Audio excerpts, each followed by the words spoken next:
Hej! I denne video vil vi introducere, hvordan man spiller Snør-tabellen fra Wacky Wonders. Og her har vi så kassen med Snør-tabellen, som indeholder en snøre og 9 snørekort. Man starter med at binde en knude i den ene ende af snøren.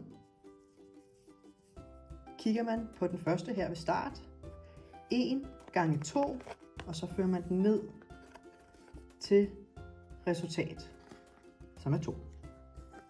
Næste, 2 gange 2 er 4.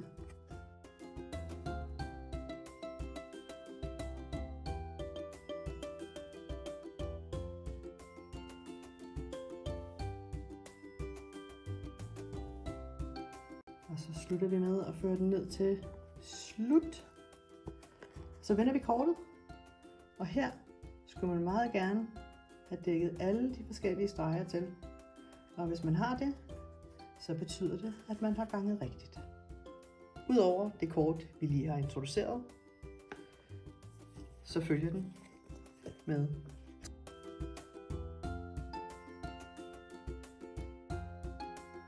ikke mindst 10-tabellen.